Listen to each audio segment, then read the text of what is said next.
સહજાત્મ સ્વરૂપ પરમ ગુરુ, તમારો પ્રશ્ન છે કે આ કાળમાં મોક્ષ માર્ગ કયા મતમાં છે? મુક્તિનો માર્ગ, મોક્ષ માર્ગ વર્તમાના કાળમાં મોક્ષ માર્ગ બહુ લોપ વિચારવા આત્માર્થીને ભાખ્યો અત્ર ગુપ્ત. આત્મસિદ્ધિ શાસ્ત્ર ગાથા બીજી. સદગુરુ ભગવાનને નમન કરી આ ગાથા પ્રકાશી કે આ મોક્ષ માર્ગ જે ભગવાન મહાવીર સર્વજ્ઞ વિતરાગે પ્રરૂપ્યો તે તો લોપ છે, બહુ લોપ છે, પણ તદ્દન નથી એમ નહીં. ઢંકાઈ ગયો છે. ઉઘાડો કરનાર અને ઉઘાડો થાય પછી માનનાર દુર્લભ છે. પરમ કૃપાદેવ શ્રીમદ રાજચંદ્રની દ્રષ્ટિએ મોક્ષનો રાજમાર્ગ કયો? જ્યાં ત્યાંથી રાગ દ્વેષ રહિત થવું એ જ મારો ધર્મ છે. મતભેદ રાખીને કોઈ મોક્ષ ગયા નથી. મત હોય ત્યાં સત હોય નહીં. જાતિનો વેશનો ભેદ ખરો? જાતિ વેશનો ભેદ નહીં. કયો માર્ગ જો હોય સાધે તે મુક્તિ લહે, એમાં ભેદ ન કોઈ. શ્રીમદ રાજચંદ્ર રચિત આત્મસિદ્ધિ શાસ્ત્ર ગાથા 107. ન બ્રાહ્મણો ન ક્ષત્રિય ન વૈશ્યો ન શૂદ્ર, ચિદાનંદ રૂપ શિવો અહમ કેવલો અહમ શિવો અહમ. જૈનેતરમાં મૂળ વાત તો આ જ છે કે હું આત્મા છું, શરીર નહીં. જે રસ્તેથી આ આત્મસાત થાય એ ધર્મ. પરમ કૃપાળુદેવે સ્પષ્ટ પ્રકાશ્યું છે કે જ્યારે જૈન શાસ્ત્ર વાંચવા જણાવીએ ત્યારે જૈની થવાને જણાવતા નથી. વેદાંત શાસ્ત્ર વાંચવા જણાવીએ ત્યારે વેદાંતી થવા જણાવતા નથી. તેમજ અન્ય શાસ્ત્ર વાંચવા જણાવીએ ત્યારે અન્ય થવા જણાવતા નથી.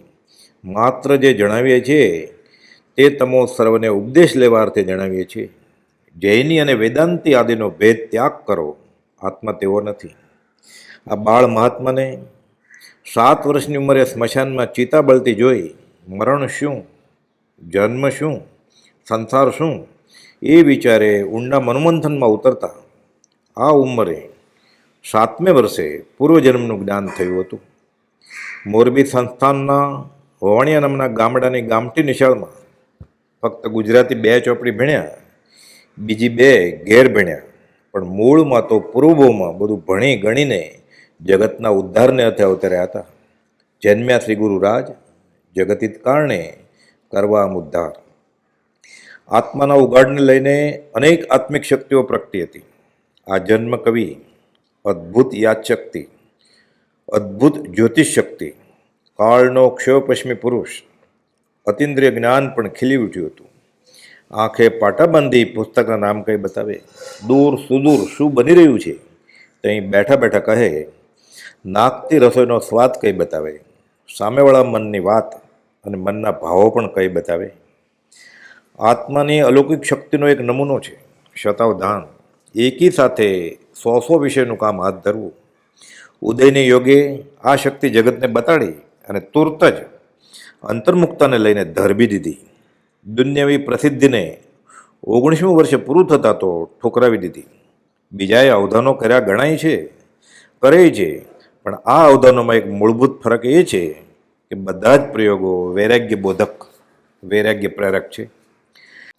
જૈન શાસ્ત્રમાં નોંધાયેલા તીર્થંકરોના અતિશયો એવા જ અતિશયો તેઓને પણ પ્રગટ્યા હતા. જેમ કે હિંસક પાડા નજીક આવે અને શાંત થઈ જાય. ઝેરી સર ફેણ લગાવી બેસે, ફૂફાડા ન મારે, બૂજી જાય. બુજ ચંડકોશિક બુજ એને યાદ કરાવડાવે. અને રાની પશુઓ વાઘ સિંહ બાજુમાં આવીને બેસે. વાઘ સિંહ તો નિમિત્ત આવતા તે મોહન મગન એવા નામો પણ પડેલા. એમાંનો વાઘ ક્યારેક એકલો આવે તો વાઘને પૂછે, મોહન આજે એકલો કેમ, મગન કેમ નથી આવ્યો? વાઘને જોઈને ઓળખે છે કે આ મોહન છે કે મગન છે. આવા જન્મ જન્માંતરોના જોગીએ માત્ર 33 વર્ષ અને 5 માસના અલ્પ આયુષ્યમાં ઉત્કૃષ્ટ વૈરાગ્યને બોધે તેવા વચનોનો ધોધ વરસાવ્યો. પ્રતિ તેનું બળવાન કારણ એ છે કે આ બધા જ બોધ વચનો તેઓના જ હસ્તાક્ષરમાં અત્યારે પણ મોજૂદ છે. કોઈ પણ મતના એકાંતે ખંડન મંડનમાં પડ્યા વગર અનેકાંત દ્રષ્ટિથી સંસારથી છૂટવાનો માર્ગ તેઓના પ્રત્યેક વચનોમાં નીતરી રહ્યો છે. પરમ કૃપાળુદેવની આ વિચારધારા વિશ્વ સમક્ષ મૂકનાર પરમ કૃપાળુદેવના ખરા ભક્ત જૈન મુનિ લલ્લુજી મુનિ કે જે શ્રીમદ રાજચંદ્ર કરતાં 14 વર્ષે ઉંમરમાં મોટા પણ લઘુ થઈને રહ્યા લઘુરાજ સ્વામી. ભેગધારી અવધૂત ઓલિયા સંત હતા. તેઓ દ્વારા 14 ચાતુર્માસ અર્થે સ્પર્શેલ ભૂમિ શ્રીમદ રાજચંદ્ર આશ્રમ આદાસ આણંદ ગુજરાતમાં આવેલ છે. તેમને દેહ છોડ્યા 9 દાયકા જેટલો સમય થવા આવ્યો.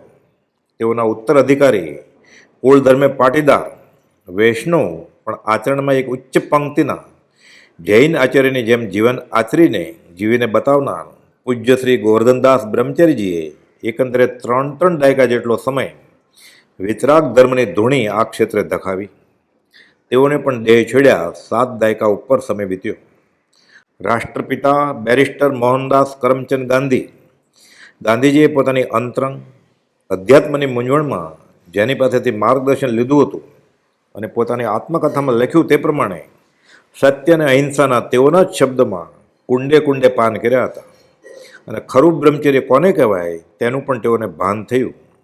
તેઓએ આ વૈરાગ્ય મૂર્તિનો આકરો વૈરાગ્ય નીતરતો નજરે જોયેલ તેનો સ્પષ્ટ ઉલ્લેખ પણ તેઓએ કરેલો છે.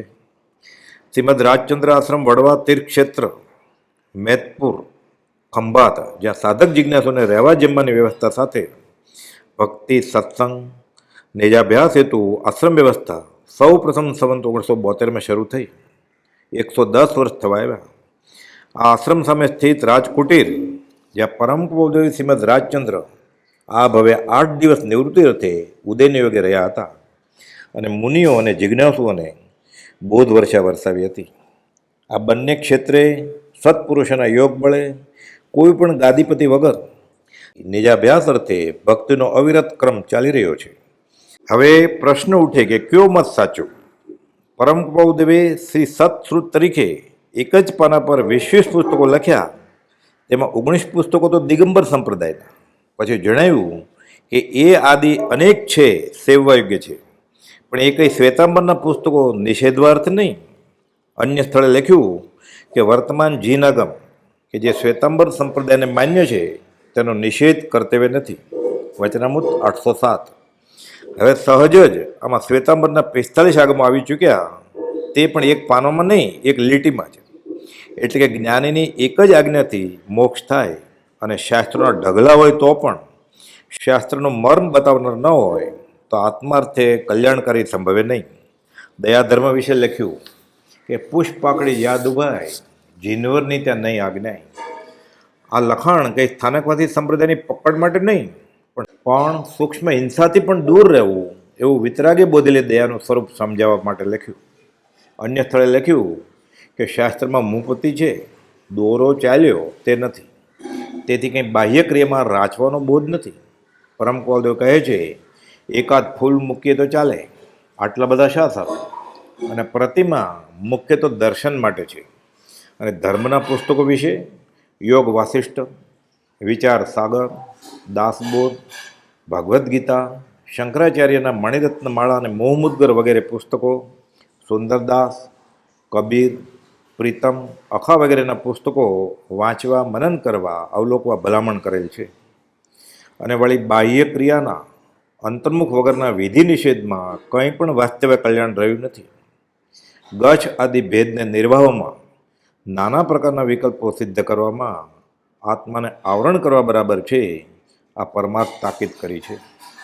અને છેલ્લે સર્વ જૈન ફિરકાઓના મતવાળા માટે અને જૈનેતર માટે પણ કોઈ પણ સાધક જિજ્ઞાસુ માટે જેનાથી હંમેશનો પરિચય રહી રાગ રંગ દાન તાન અને સ્વાદિષ્ટ ભોજન સેવાતા હોય, તે તમને ગમે તેવો પ્રિય હોય તો પણ નિશ્ચય માનજો કે તે સત્સંગ નથી પણ કુસંગ છે. શિક્ષાપાઠ 24 સત્સંગ મોક્ષમાળા. તો છૂટવાનો સનાતન શાશ્વત માર્ગ કયો? જૈનમાં 15 ભેદે સિદ્ધ કયા? તેનું કારણ રાગ દ્વેષ અને અજ્ઞાન જેના ગયા તેનું ગમે તે વેશે, ગમે તે જગોએ, ગમે તે લિંગે કલ્યાણ થાય તે છે. તે આ કાળે આ ક્ષેત્રે આપણને સંભવે કે સત સત છે, સરળ છે, સુગમ છે, તેની પ્રાપ્તિ સર્વત્ર હોય છે. સત છે, કાળથી તેને બાધા નથી. એ તો જ્યાં જ્યાં જે જે યોગ્ય છે ત્યાં સમજવું તે, અને ત્યાં ત્યાં તે આચરે આત્માર્થી જન એ. અને છોડી મત દર્શન તણો આગ્રહ તેમ વિકલ્પ કયો માર્ગ આ સાચે, જન્મ તેના અલ્પ. મતભેદ રાખી કોઈ મોક્ષ ગયા નથી. મત હોય ત્યાં સત ન હોય. અને વેશથી શું? પ્રીતમદાસજી કહે છે, વેશ ધરી જો વૈકુંઠ જવાય, તો ભાંડ ભવાયા મોક્ષે જાય. અખાજી પણ કહે છે, વેશ ટેક છે આડી ગલી, બેઠો તે ન શકે નીકળી. જ્યાં લગી આત્મતત્વ ચિંત્યો નહીં, ત્યાં લગી સાધના સર્વ જૂઠી. અને શું મુંડે શું લ્યોચે રે, જો આત્માર્થ આત્મા ન સધાય તો.